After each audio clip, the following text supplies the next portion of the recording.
하나님의 말씀 출애굽기 9장 1절에서 7절의 말씀입니다.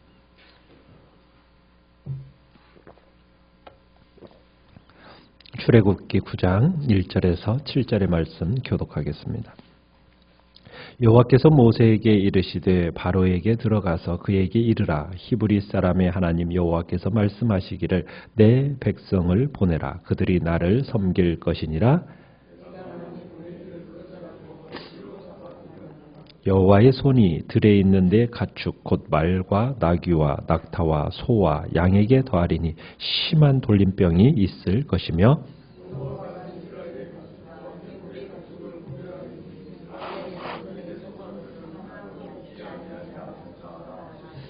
여호와께서 기한을 정하여 이르시되 여호와가 내일 이 땅에서 이 일을 행하리라 하시더니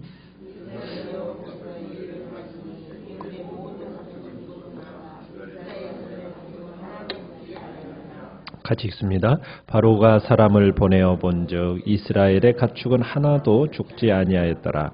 그러나 바로의 마음이 완강하여 백성을 보내지 아니하니라. 아멘. 오늘 말씀은 반복되는 재앙이라는 제목으로 말씀을 나누고자 합니다. 오늘 본문은 하나님께서 애굽에 내리신 5번째 재앙의 이야기입니다. 5번째 재앙은 이제 가축들에게 임한 심한 돌림병 재앙입니다. 이 재앙은 이제 애굽에 대한 하나님께서 심판의 수위를 한 단계 더 높이는, 더 끌어올리는 역할을 하고 있습니다. 지금까지 하나님은 창조된 것들을 사용해서 애굽을 심판하셨어요. 그죠? 물에다서 개구리를 통해서 또 하셨고, 또 티끌을 사용해서 이를 만들어 그들을 괴롭히게 하셨고, 파리를 통해서 이런 재앙을 하셨는데, 이번에는 창조된 것들을 죽이는 일로 인해서 심판을 강행을 하십니다. 이제 하나님께서 지금 바로가 약속을 번복을 하잖아요. 이 번복하는 바로에게 지금 약속을 번복하는 바로에게 지금 모세로 하여금 가서 말하라고 이야기를 합니다. 오늘 1절에 보면은 뭐라고 얘기하라고 합니까? 내 백성을 보내라. 그들이 나를 섬길 것이다. 라고 당신의 말씀을 전할 것을 지시를 하십니다. 만약 이스라엘 백성들을 보내라는 이 하나님의 명령을 거부하면 어떻게 된다고 얘기합니까? 당신의 손으로 애굽의 가축 곧 말과 나귀와 낙타와 소와 양을 쳐서 심한 돌림병이 임하게 할 거라고 경고를 하시죠. 그 당시에 말이라는 것은 군사용으로 사용되었고 나귀는 가까운 거리의 수송용 그리고 경장용으로 쓰임 받았고 낙타는 이제 장거리 수송용으로 이렇게 쓰이던 동물입니다.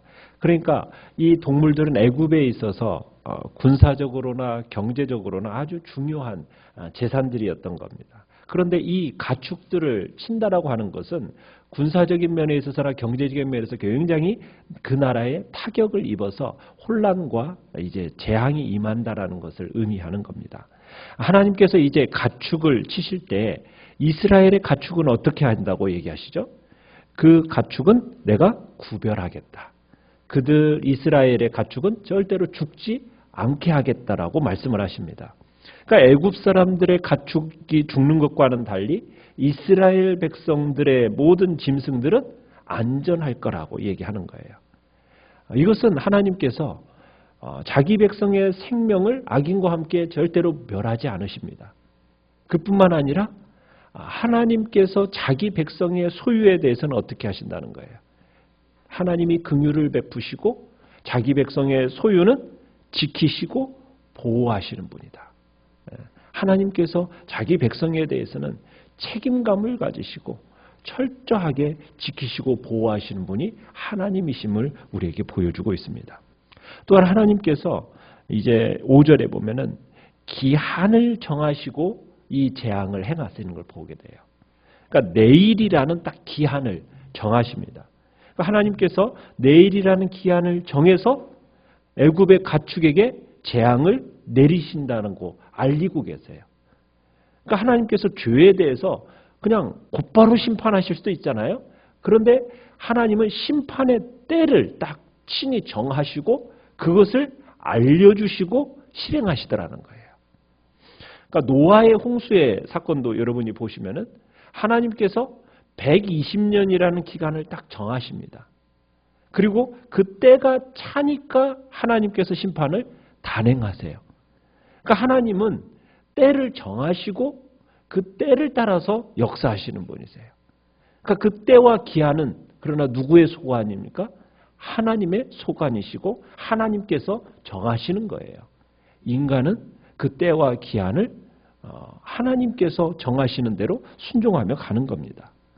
자, 약속을 번복하는 바로 곧바로 응징하실 수도 있는데 응징하지 아니하시고 기한을 정하시면서 합리적으로 일하시는 하나님. 여러분 이 모습 속에서 참으로 우리가 어떤 하나님을 보게 됩니까? 곧바로 심판을 진행하지 아니하시고 어떻게 보면 회개할 기회를 주는 거죠.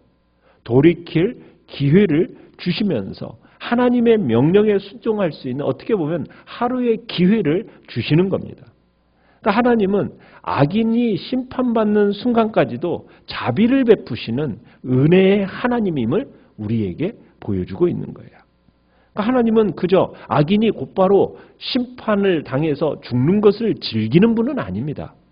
하나님은 악인이 돌이켜서 어떻게 의를 행하여 심판에 면하기를 원하시는 분이 하나님이세요. 그러니까 하나님은 자비로우신 분인 거예요. 하나님께서 아담 이후로 이날까지 하나님의 심판을 미루고 계시잖아요.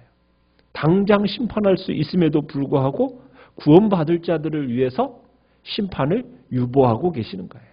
어떻게 보면 우리들도 이 하나님의 자비와 은혜로 말미암아 구원을 얻은 겁니다. 하나님이 우리는 그렇게 생각해요. 어떻게 해서 좀 심판을 좀 이렇게 지체하십니까? 여러분 그렇게 우리가 질문해서는 안 되는 거죠. 하나님이 심판을 늦추지 않으셨다면 과연 우리 가운데 구원 얻을 만한 사람이 누가 있겠어요? 구원 얻을 자 아무도 없죠. 하나님은 은혜의 기간, 자비의 기간을 하나님께서 주시면서 어찌하든 한 영혼이라도 더 구원하시려는 것이 아버지의 마음인 거예요. 우리가 그 마음을 안다면 하나님께서 주신 이 기간이 은혜의 기간이요. 자비의 기간임을 알고 우리는 우리에게 주어진 이 기간을 잘 활용해야 되는 거죠. 은혜의 때, 이 자비의 때가 다치는 때가 있습니다. 그 다치기 전에가 구원 얻을 수 있는 절호의 기회라는 거예요. 그러면 우리는 이 기회를 주님 안에서 잘 사용해야 되는 거죠. 어떻게 보면 새생명 전도 축제가 있게 되는 이 기간도 얼마가 있을지 모르는 겁니다. 그 기한은 하나님께서 딱 정해놓으셨어요. 그러나 그 기한이 딱 닥치는 순간이 있다라고 주님은 분명히 말씀하고 계시거든요. 그 기한 동안 우리가 은혜 받은 자로서 마땅히 또 정말 진리의 복음을 전하는 것이 우리의 사명이 되는 겁니다. 자, 심한 돌림병이 이제 임했어요. 이 심한 돌림병의 결과로 애굽의 모든 가축들이 어떻게 되었습니까? 죽었어요. 그렇지만 이스라엘의 가축들은 어떻게 됐대요? 하나도 죽지 아니하였더라. 그러니까 가축병은 단순히 그저 애굽인들에게 경제적인 어떤 타격만을 주기 위한 게 아니었습니다. 이것은 뭐냐면 그들의 삶의 근간을 뒤흔드는 일이었어요.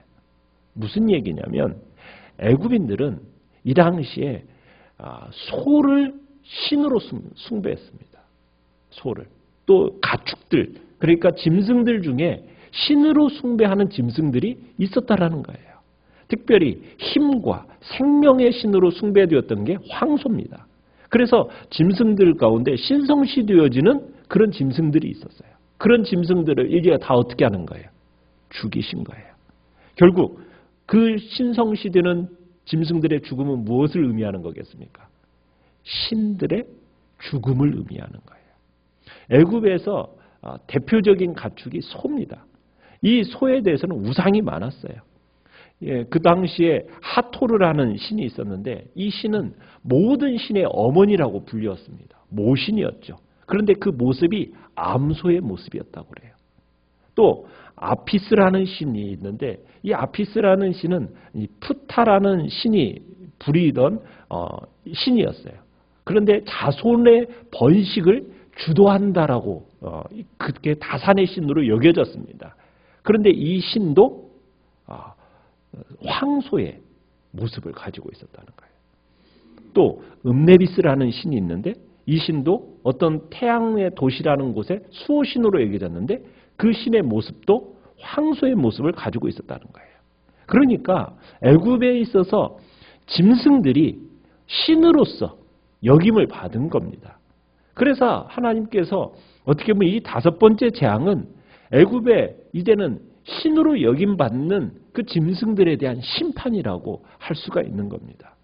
결국 우상이라는 것은 얼마나 허무한가, 그 끝이 허무한가를 우리에게 보여주는 겁니다. 자, 애굽의 가축들이 모두 다 죽다시피 했어요. 그러자 바로가 사람을 보내가지고 고센 땅을 살펴보도록 합니다. 자, 모세가 말한 대로 이스라엘 백성들의 짐승들은 어땠어요? 무사했어요. 자, 그것을 알아보도록 바로가 했어요. 그러면은 모세가 말한 대로 정말 이스라엘 자손들의 짐승이 하나도 죽지 않았음을 봤으면은 바로는 어떻게 해야 됩니까? 그건 하나님이 역사하신다는 것을 알고서는 겸손한 마음을 가지고 회개해야 되잖아요. 그런데 바로의 마음은 어땠어요? 7절 끝에 보니까 그러나 바로는 완강해서 백성을 보내지 않았다. 그렇게 얘기하고 있어요. 그러니까 반복되는 재앙에도 불구하고 바로는 그 마음이 변화되지 않아요. 하나님께서 왜 반복되는 재앙이에요? 지금 이 재앙이 그저 어떻게 보면 자연 변화에 따른 일반적인 현상이 아니라는 걸 보여주고 있잖아요. 그죠? 하나님께서 내일이라는 기한을 정하시고 분명히 일으키시는 하나님의 능력의 결과잖아요. 하나님의 그 요구를 그런데 이 바로는 거절하는 거예요. 쪽박 찰지언정 내가 하나님 말씀은 안 듣는다. 뭐 이런 오기로 지금 어떻게 보면은 더 완강하게 하는. 여러분 이게 사람의 마음 같아요. 사람의 이 속성은 이 어떻게 보면 죄 아래 놓여 있는 이 사람의 속성이라는 것이 이 바로를 통해서 그대로 드러내 보여주는 겁니다. 여러분 사람이 뚜렷한 이적을 보면은 사람의 마음이 변할 것 같습니까? 사람은 그런다고 변하는 존재가 아니에요. 바로를 보면 알잖아요. 그렇게 큰 이적을 보고 하나님께서 자기 백성들의 짐승들은 정말 따로 구별해서 살려주는 그 놀라운 기적을 본 거 아닙니까? 그럼에도 불구하고 인간은 하나님 앞에서 겸손하지가 않아요.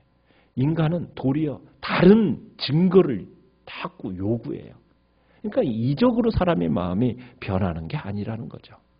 결국에는 하나님께서 그 성령의 역사를 통해서 우리의 심령에 변화가 있게 돼요.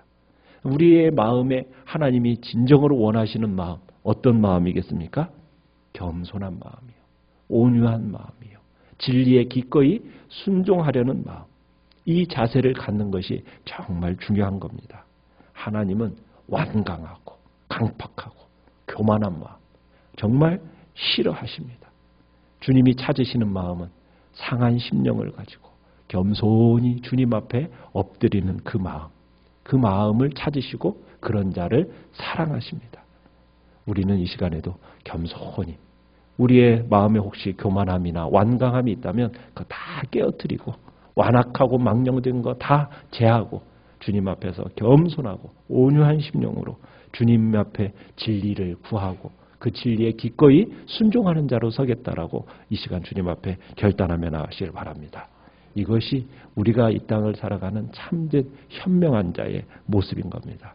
아직도 내 마음에 혹시나 떨쳐버리지 못한 죄의 그런 완악함과 습성이 있다면 이 시간에 다 내어버리게 하시고 불순종의 모습이 있다면 다 제하게 하시고 오직 겸손히 주님의 뜻에 무릎 꿇는 복된 삶을 살아갈 수 있게 해달라고 이 시간 주님 앞에 기도하며 나가시길 바랍니다.